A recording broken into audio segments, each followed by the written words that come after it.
This week's parasha, we find the story of Yaakov and Eisav, the twins that were diametrically opposed.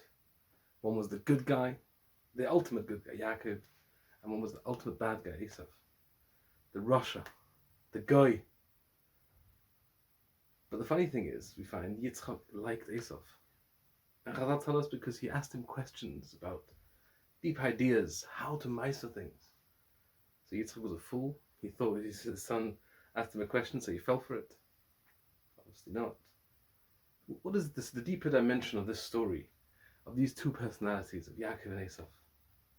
And the Baal Tanya this week shares with us a very, very deep idea, which I heard a class from Rabbi Howie Jacobson on this piece. It's talking about Yaakov and Eisav are energies of tikkun and tohu, order and chaos, which the early Mekubalim already talk about how this world is a world of chaos. It's unpredictable, it's unstable. And we are here to try and make order out of the chaos.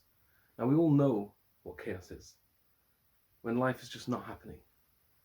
Everything's breaking loose. We can't seem to keep consistency in our life. We can't seem to do what we want to do. Order is when what we want to be happening is happening. When what we want to be doing with our life is what we're doing. And that is hard. It's not easy to achieve order because we're going against the chaotic nature of the world.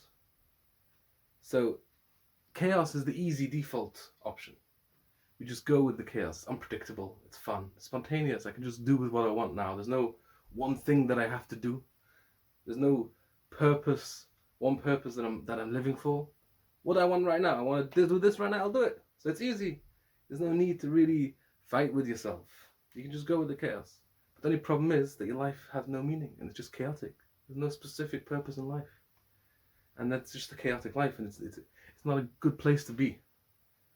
And the bigger problem is that at the end of the day, we can't fool ourselves. We'll always have that voice bothering us and telling us, you're not who you could be. You're not doing what you want to be doing even. You're not doing what you're supposed to be doing. And to live with that voice is really difficult. Our conscience constantly tells us where our meaning in life is. And we can choose to listen to that voice and develop it and find order in the chaos of our lives. Or we can choose to go with the easy option. Keep the chaos. And the chaos is very good. It manages to distract us with other things, give us excuses. It has a very sophisticated system of how to keep us in chaos. And for a good reason. Because when we get out of it, we're going to actually be stronger than we were before. If a person's doing well, they're not really growing. Any growth they have is predictable. That's how a person, if you'll go slowly, you'll be achieving. Descending into chaos sometimes, we get situations beyond our control, and suddenly we have to start questioning ourselves, and we have to become stronger because we have to fight. And coming out of the chaos, we come out stronger than the order that we emerge from chaos is stronger than the order we had before. And that is actually why the neshama comes down to this world. And the neshama in Gan Eden, before it gets born, is also growing. It's growing in Gan Eden, all the type of growing. But there's no beyondness. Chaos has in it something beyond. Which is why we both have inside of us the Yaakov part and the Eisav part. And most of the time, unfortunately, we find ourselves in the Eisav part, where everything's chaotic. We don't have focus. We're not mindful and aware of what we really are about and where our source of reality is, so that we can keep a truthful, connected, mindful approach to life. Because it's hard. It's hard to live with the conscience. But when we do live with our conscience, then we bring truth into our lives. We bring order into our lives. We bring Hashem into our lives. We live with Hashem, which means that there really is no chaos. Because we're revealing that all the chaos is there to be transcended. And really the truth is that our neshamas that come into this world are chelek elokam yamal, mamish, meaning they're beyond chaos. They are here in the world of chaos to take chaos with us. So how do we really bring order into our lives. Because the reality of our life is so chaotic. There's so much going on. We're not in control.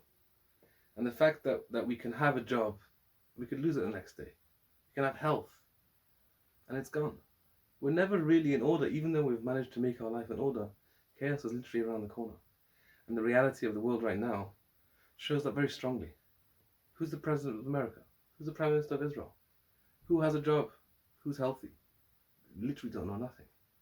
And the only way to really find order in the chaos is to bring Hashem into our lives and be aware of what's behind all this in our day-to-day lives. Thank Hashem for the things that we have in our life. They're not just so chaos managed to give me something, so that within the chaos I've managed to sort something out. It's all coming from one source. Then there is no chaos. Chaos is when it's fragmented, when it's all coming from different sides. We don't know what hit us.